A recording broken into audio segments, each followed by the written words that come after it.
começar a nossa aula 2. A nossa aula 2 vai tratar de ferramenta para uma liderança efetiva. E algumas ferramentas a gente vai ver nesse módulo. Mas uma coisa eu queria deixar muito clara para vocês. Tem um manifesto ágil, que é um manifesto que a TI usa muito para o seu desenvolvimento de software e projeto. Tem uma frase no manifesto que eu gosto muito, que é: pessoas e interações são mais importantes do que processos e ferramentas. Nossa, mas como você está dizendo isso e vai dar uma aula de ferramenta? Pois é, mas veja bem, eu vou dar esta aula, mas sempre lembrando disso. Porque as ferramentas, elas apoiam? Sim, muito. Os processos apoiam? Sim, muito. Mas as pessoas e as interações, elas continuam sendo mais importantes. Por que a gente tem uma ferramenta para fazer ou trabalhar ou ajudar na gestão e na liderança? Porque muitas vezes a gente se sente até inseguro, muitas vezes a gente está com o tempo apertado e uma ferramenta sempre é um objeto de apoio que pode nos ajudar. Por isso que eu estou te oferecendo essas ferramentas, para que você possa se sentir confortável naquilo que você não domina ainda e que você, veja, ainda, e que você, ao usar a ferramenta, vai conseguir sentir mais seguro para propiciar o que a ferramenta propõe. Mas lembre-se que ela é apenas um apoio. A ideia é que você chegue num estágio em que elas não serão mais necessárias. Vamos pensar sobre isso. Agora nós vamos falar sobre tomada de decisão e delegação. Mas tem ferramenta para isso? Bom, tem e não tem, né? Porque é aquilo que eu falei, a ferramenta ajuda, mas não é mais importante. E aí, pensando nisso, como que você toma decisão?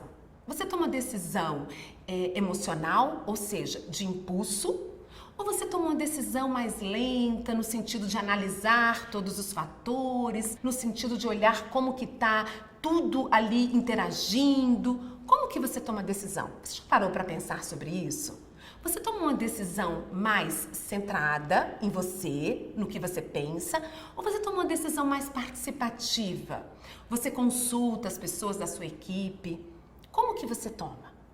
Bom, isso é uma das reflexões que é importante. Não tem certo, não tem forma errada ou forma certa. Muitas vezes a gente sabe que na gestão a gente tem que tomar uma decisão ontem. Uma decisão rápida, uma decisão ágil. Outras vezes não, outras vezes dá pra gente colocar na roda, como dizemos, e participar com as nossas equipes. Então, sempre vai ter um momento e um processo. O que você tem que tomar cuidado, e isso a gente explica muito bem dentro dos nossos textos complementares, é que você não pode ficar pensando e pensando. Porque às vezes a gente, quando faz muito isso, para tomar a melhor decisão, a gente chega num ponto que a gente chama de parálise. Você já ouviu falar sobre isso? A gente para e aí não toma decisão. De tanto analisar, a gente para. Você já viu alguma pessoa desse tipo? Que pensa e não toma decisão. Quando vai tomar decisão, já passou? É isso. Isso que chama de parálise. Então, para ajudar nessa questão, a gente vai trazer dentro do texto complementar algumas ferramentas que podem te ajudar a pensar e a agir sobre isso e não ficar neste ponto, certo? Agora, pensando em tomada de decisão, a gente conversa também com delegação. Você já percebeu que tomada de decisão tem a ver também com delegação? Como que você delega ações para a sua equipe? Atividades, metas, como que é essa delegação? Muitas vezes a gente delega aquilo que a gente não gosta.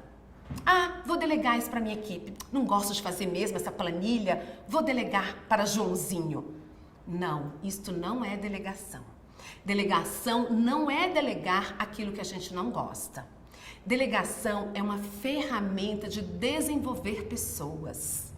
Delegação é você apoiar o desenvolvimento da sua equipe. Quando a gente delega, a gente está fazendo o quê? A gente está dizendo, eu estou te dando autonomia para decidir. Eu estou acreditando que você é capaz de fazer isso. Por isso que delegação é uma forma de desenvolver pessoas. E a gente vai ver isso de uma forma muito legal dentro do texto complementar, onde tem um espectro para que você posicione a diversas formas de delegação. E você vai aprender a fazer isso de uma forma muito natural, usando essa ferramenta. Depois, a gente vai passar para algumas outras ferramentas que se fala sobre comunicação. Ah, lá vem de novo a famosa comunicação. Sim, comunicação sempre é um desafio nas organizações, nos países, nos líderes. Olha, eu que já estou acostumada a fazer pesquisa de clima, todos os nossos desafios paravam na comunicação. Ou na comunicação interdepartamental, que é entre equipes, ou intradepartamental, que é na sua própria equipe. Então a comunicação sempre foi um desafio. Que engraçado, né? Comunicação é uma das coisas que a gente mais aprende desde o início da nossa vida, né? E é uma das coisas que a gente ainda continua precisando aprender. Então, comunicação, nós vamos ver aqui nesse textos complementares que elas vão se resumir para esta aula e para as ferramentas que eu trago na questão do feedback e do feed forward. Você já ouviu falar sobre feed forward? Então, a gente vai falar sobre isso. O feedback é algo mais comum, né? É aquela comunicação que a gente faz quando a gente vai orientar as pessoas, quando a gente vai elogiar as pessoas ou quando a gente vai querer que as pessoas saiam daquele lugar que elas estão fazendo e partam para um outro lugar, para uma mudança, né? E aí é que entra o feed forward. Quando a gente fala de mudanças, quando a gente fala de passos que a pessoa tem que trilhar para um futuro, para uma futura performance, para um futuro desempenho, a gente fala de feed forward. Não ficou claro ainda? Mas tem um filme que vai te deixar muito claro sobre isso. Tem um videozinho que eu te garanto que depois você vai chegar com a sua equipe e vai dizer, olha, eu vou ajudar vocês no feed forward e as equipes vão ficar encantadas. Vai por mim. E por que comunicação você acha que tem essa dificuldade? Olha, tem uma pesquisa da Globo Force que disse que 63% dos gerentes não encaram feedback difíceis. Sabe aquela conversa difícil que às vezes a gente tem que ter? 63% nessa pesquisa de 2011 tem dificuldade. E isso não é uma coisa fácil? Não, não é. Mas tem uma ferramenta que vai te ajudar muito. Porque veja bem, as organizações são conversacionais. O que você consegue hoje na sua organização que não seja com uma conversa? O que você consegue com a sua equipe, ou com seu colega, ou com seus pares, que não seja baseado numa conversa? Não é verdade? Então, essa ferramenta conversacional, ela vai ser muito importante para te ajudar nisso. Porque a gente pode dar um feedback no cafezinho, a gente pode dar feedback em qualquer momento, mas parece que a palavra é que pesa, não é? Quando a gente fala, eu vou te dar um feedback, nossa, isso tem um efeito que não é legal, não é? As pessoas ouvem diferente, né? E por que as pessoas ouvem diferente? Porque nós temos filtros. Nós temos a nossa realidade e o que a gente percebe dela é baseado nos nossos filtros. Então, quando eu falo, eu estou baseada nos meus filtros. Quando o outro fala, o outro está falando dos filtros dele. E aí tem uma outra ferramenta que ajuda muito nisso, que é a comunicação não violenta. Você já ouviu falar disso? CNV? A gente vai detalhar bastante a comunicação não violenta, porque ela vai te dar muitas luzes e muitos insights, digamos assim, para que você possa fazer essa comunicação melhor com a sua equipe e com seu público, né? As pessoas que você lida no seu dia a dia. Outra ferramenta que a gente traz aqui, e aí eu trago também um relatório muito interessante sobre o futuro do trabalho no nosso texto complementar, que é um relatório feito no Fórum de Davos. E ele fala sobre esse futuro do trabalho, e no futuro do trabalho, ele fala muito do aspecto das pessoas, tem aquele medo, né? Lá vem os robôs, né? Os robôs vão tomar o trabalho das pessoas. Não, não é bem assim. Veja quanto de Jetson naqueles desenhos animados já temos hoje, mas quantos ainda estamos longe em ter, né? Mas o futuro do trabalho, nesse relatório, ele fala de algumas competências que são muito importantes para as pessoas. Lembra que na primeira aula eu falei do mundo que está mudando, das tecnologias que estão automatizando tudo, né? Inclusive as relações, e o cuidado que a gente tem que ter para não perder a nossa humanidade? É muito isso. As competências, a gente geralmente tem um ditado que fala assim, né? A gente contrata pelas competências técnicas e demite pelas comportamentais, não é mesmo? Então, o que é mais importante? Quais são as competências humanas necessárias para trabalhar na sua unidade? Porque as técnicas, essas são as mais fáceis. Essas a gente treina, a gente capacita, essas são as mais fáceis. O que você tem que estar prestando atenção é quais são aquelas competências humanas que é necessário para trabalhar na equipe, que ajuda a equipe para frente, que faz com que a equipe tenha uma atitude proativa. Quais são elas? Você já parou para pensar sobre isso? Porque muitas vezes a gente fica focado nas competências técnicas que as pessoas têm. E hoje em dia a gente fala das competências chamadas socioemocionais, que são, muita literatura você vai ver, como tem um texto sobre isso na nosso material complementar, que são as chamadas soft skills. As soft skills são essas competências socioemocionais, ou seja, são competências comportamentais. Estas são mais difíceis de ser treinadas. Por isso que elas devem ser muito valorizadas dentro do seu time. Hoje, quando a gente fala em competências também técnicas, que claro que elas devem estar no seu conjunto, fala muito de um perfil T. Perfil T, você já ouviu falar sobre isso? Que as pessoas têm que ter um perfil T de competências? A Singularity University, que é uma universidade de inovação da NASA, ela traz isso na competência do perfil T. O que seria isso? Vou te detalhar lá, mas eu quero te explicar aqui um pouquinho já sobre isso. Lá eu vou detalhar no material complementar como que você pode desenvolver melhor isso nas pessoas, ou ajudar elas a desenvolverem isso. Mas aqui eu quero explicar para você o que é essa competência, esse perfil T, que faz com que essa competência ocorra bem nas pessoas de uma forma mais natural.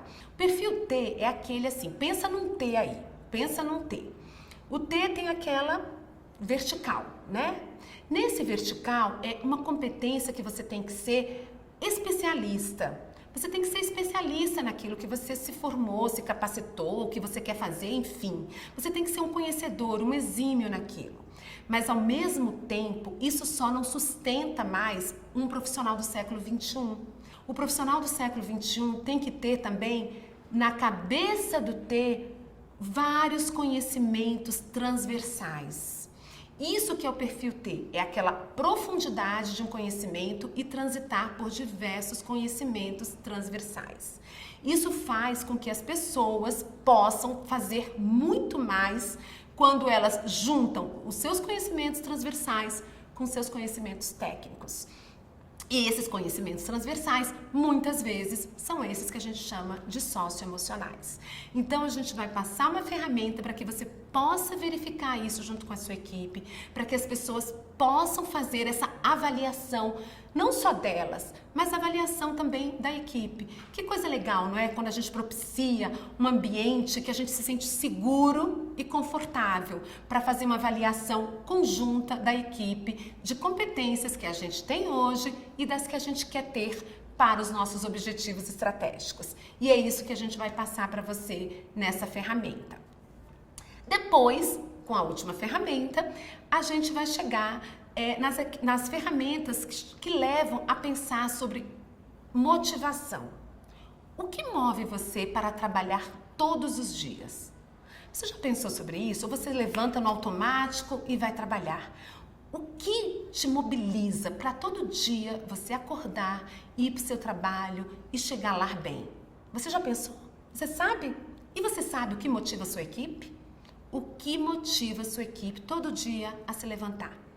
Bom, motivação é uma palavra que vem do latim chamado movere, né? Que é mover. Você tem que mover algo dentro de você para sair de onde você está para um outro lugar. Então, isso é que a gente chama de motivação.